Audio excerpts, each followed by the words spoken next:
something like this. You know, where you're just holding the it in front of the, no, I think I've always seen it upright. That's how, what's up, guys? This is Zach from the Times-Dispatch, here with my friend Adam Cheek. We're in the Siegel Center, VCU 88, Rhode Island 67. I'm trying a new post-game reaction video thing, so we're going to try and get these posted immediately after the final whistle of games. If it's stupid, let me know. If you like it, then like the video and everything. Max Shulga, 20 points, passed the 1,000 point threshold for his career, which was very cool tonight. Got a nice little ovation after that. Joe Bamaseal, 24. He continues to be on fire for VCU. 8 of 14 from the floor in just 22 minutes and 40 seconds. Sean Barso, 16. Zeb Jackson was all over the place. Awesome all-around performance from him. Ended up with 11 points, 5 assists, 3 steals, 6 rebounds. He's such a leader for this group, and his communication and intensity, I think, continues to stand out. He was picking up full court defensively down the stretch there for a few of those possessions. I mean, it was easy throughout. The fast start, it felt like they were going to be in cruise control for much of the night here, right? Went up, I think it was 17-3. What'd you see early on? What were the vibes that you got early on? It was an offensive explosion. It's not something that we've seen from them a lot this year. A lot of these games are very low score. We saw the Dayton game where they didn't even hit 50. And my takeaway from the first 10 minutes is that on Sunday, this team hit 20 points in 20 minutes in the first half.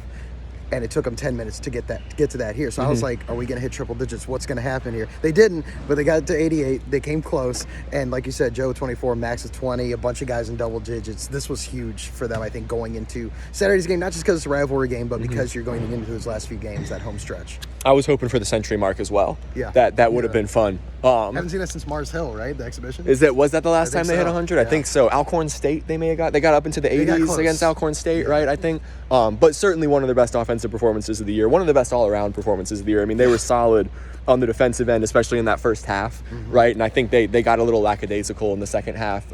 That's human nature when you get up by a number like that. I think the coach reflected that in his presser. He didn't seem too terribly happy with that. No. But you can't be that mad at a 21-point win. And he also admitted that that's, when you get up a number like that, then everyone tends to take their foot off the gas. And I think there was a moment there that Sean Robertson from CBS asked about where Rhode Island cut it to 19 and Odom called a timeout. And it's not like there was any nervous energy or anything in here, but you could feel that they'd taken their foot off the gas. Yeah. Immediately, I think 9-0 run after that and completely killed the game.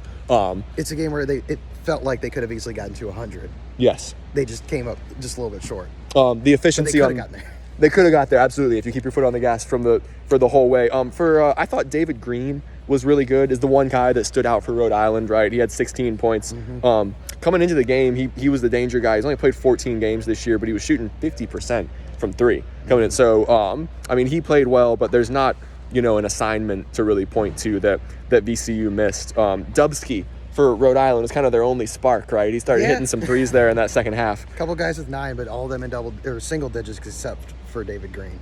Doesn't it, from a VCU kind of fandom standpoint, doesn't it feel good to Rhode Island has been a thorn in VCU's side over the years, right? Yes. There have been some big games late in the year that meant a lot. The time that we were here, every game, it was like, they got our number. It was a few years ago. I forget would that have been 2019, I think it was, that I covered a game when Wayne Epps was the VCU reporter still for the Times-Dispatch, and I filled in for him one game. I think JMU football had a big game. May have been like early in the VCU basketball season. Right. No, that timeline doesn't match up. Wayne was doing something, and so I covered VCU here against Rhode Island, and they lost, and it was big, and I felt terrible. Like I'd been bad luck and a jinx and everything, right. And so some tough results against Rhode Island. You weren't bad luck tonight. No, I was not. Although I came in soaked. You also came in soaked, yeah, right? You said you swam here in your tweet. I did. I had to walk quite a ways, and I was drenched. It took me an hour and a half to dry out. I think a good few VCU fans swam here tonight, but it did nothing to dampen the atmosphere. It was good. It was a good turnout, despite the rain, despite the fact that it's a Wednesday night, kind of a different day than they're used to playing on. So they played on Sunday, which felt weird, but we had a packed house there. Really good turnout tonight, really energetic crowd. They felt 7,107, yeah, it says, they felt really into it. And especially the fact that VCU has not had as commanding of a win as this in quite some time. Shout out the Peppas. The Devil Went Down to Georgia was outstanding. They got the fiddle going over here. That was awesome. Everyone was into it. Everyone was into it. Into that, into the.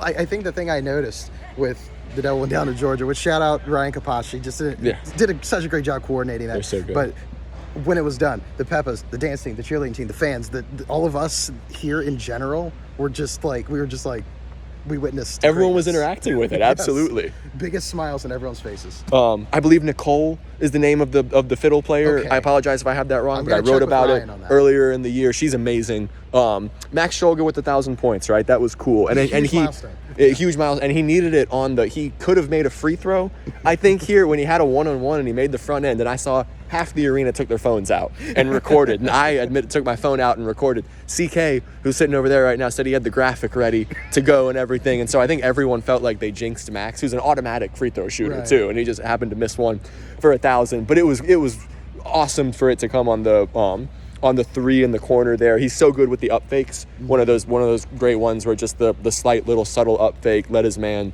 run by him, was really patient, and then was wide open and sank it, and this place erupted a little bit. And then you got another moment in the second half where they announced it on the arena. Exactly. Yeah. We have to talk about the Max's favorite song.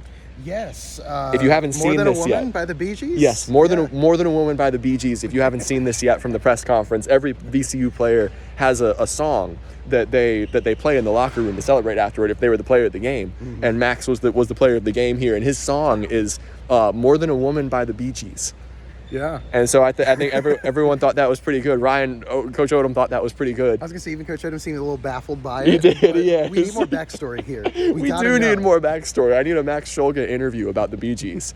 Just the Bee Gees. And we're just the Bee Gees. We're not talking basketball. No basketball. Just where does your affinity for the Bee Gees come from? So that was awesome, and everyone incredibly happy for Max, who's starting to get some NBA draft buzz. Mm-hmm. That was something that we touched on in the media room. I think that we'll touch on here a little bit. Is everyone's starting to wonder what the offseason looks like for this team, right? And I mean, I think still high expectations and hopes in Brooklyn, and looking at the big picture of the season, an A-10 regular season title is not out of the picture for this team right now. With this win, I think you're definitively looking up. Now you're not looking down. You feel like you've got that. Was a huge hit. Yes, you feel back-to-back wins. Mm-hmm. Going to Richmond, going 6 miles across town. And UMass lost one, I believe, after that game, which helped some results that have helped VCU in terms of the race for that 4 seed. That feels solidified right now. But a couple of huge games here down the stretch, right? You're going to UD Arena to end the season. You're going to Robbins Center on Saturday, and then Duquesne at home in the weekend between.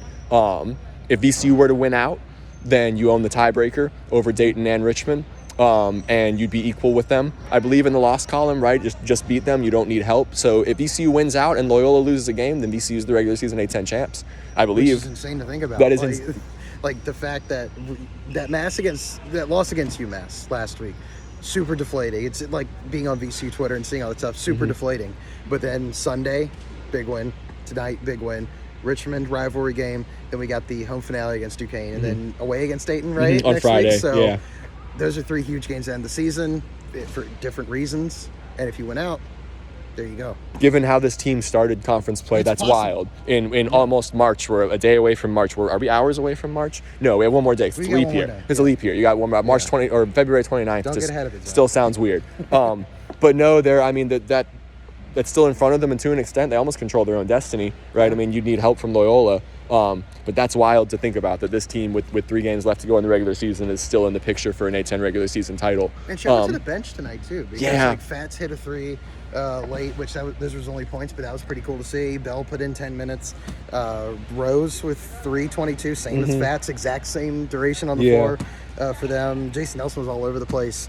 I thought tonight was a really, really good all-around game, even if not every guy scored points. Because Kwani didn't even put up any points. We were talking about that with Sean Robertson about Jason, right? He's 1 of 7 from the field.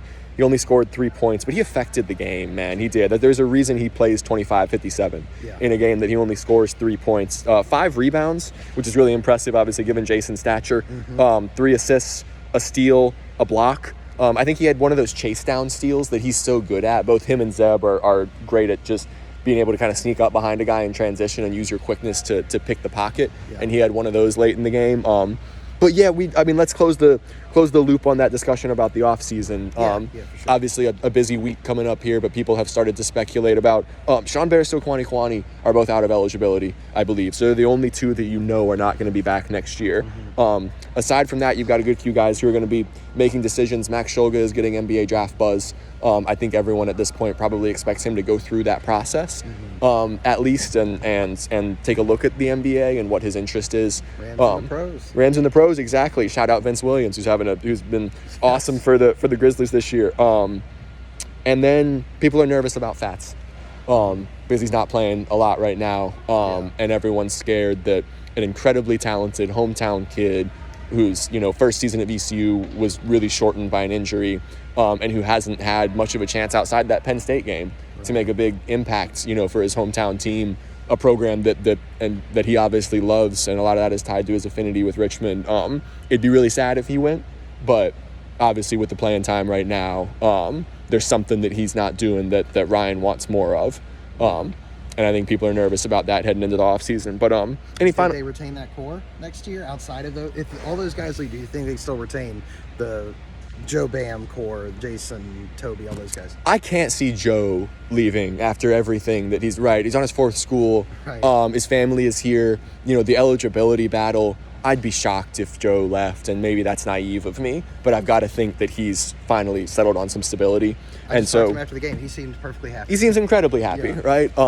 And Zeb too. I think after the early start to his career, wanting for playing time at Michigan, he's not going to go try and transfer to a Power 5 right now. I think he's in love with this program, and this program and this fan base is in love with him as a guy that stayed through a lot of transition. Yeah, de facto leader. It kind of was that linchpin throughout the coaching change and the entire roster change too. Max is the key in terms of if Max were to leave, then that opens the door, and then I think there might be some other guys who consider leaving. Toby could probably go to a Power 5. The way that he's played this season, I'll bet you there'll be some options for him there. Michael Bell, with everything that he's shown, will have interest. But no, I think what's likely is Max comes back after testing the NBA draft waters, and this core returns. And this team has a really solid group coming back, and the most likely departures would be Rose and Fats, given the limited playing time that they've gotten. But Rose, those couple years at Louisville, that was a difficult start to his college career. I can't see him being too eager to this is his hometown too, and to go find another program. He'd probably have to take a step down further too after going Louisville to VCU again. and so I don't know. I think most of these guys come back. I think after all of the transition of this offseason, you've probably got a group and a staff and a program that is just desperate for some stability and some continuity throughout an offseason. And so that's the vibe I get as well. Brandon Jennings is coming in, and Kwani Kwani and Sean Bairstow are out of eligibility. That's all we know right now. I think everything else is relatively up in the air. But man, any final thoughts that come to mind? The fact that between Sean, Max, and Joe, we had 60 combined points between just those three guys. Efficient, yes, too. Yeah. Efficiency was huge. Just an offensive explosion that they have not had in quite a while, of this sort at least. Like a lot of them, it seemed like a couple of them were close games. St. Louis was this, yeah. But a lot of points, but still a close game. This was wire to wire. They Rhode Island never led. VCU led for 39 minutes and 35 seconds. They did not lead for 25 seconds. That was just because it was 0-0. Yep. So huge night for them. 17-3 to start the game. Never look back. Yeah, huge night for them going into a rivalry game, the final home game, and then away against Dayton, which is huge no matter what. So I think this was good on every front that it could have been. Sean 7 of 11 from the field, Joe 8 of 14 from the field, Max 6 of 9 from the field. Yeah. Wonderfully efficient for all of them. I think this is a team that, with all of the adversity and the turbulence that they battled this year, the roles are finally solidified, and everyone is comfortable with what their expectations are and the minutes that they're going to be getting. And it looks like a team that's finally kind of realizing Ryan Odom's offensive vision. And the sky's the limit in these last few weeks, right? Yeah. Going to be a great environment at Robbins Center on Saturday. Also, a last word, come out to the Siegel Center on Saturday. The VCU women are hosting George Mason. The Boost Her game. At 1 o'clock. Yes, the Support Her game. They're trying to break the attendance record for a non-education day game. And the Atlantic 10 women's tournament is coming up at the Henrico Sports and Events Center. Yes. So a lot of excitement in the area. Around women's basketball right now, both VCU and Richmond have had great seasons. Mason's had a really good season too. So we're excited for that next week up in Henrico, and should be a great atmosphere on Saturday at the Siegel Center and at Robbins Center. Yeah, I can't wait. I'm excited. I'm Zach Joachim. This is Adam Cheek. Thanks for joining us, guys. Until next time.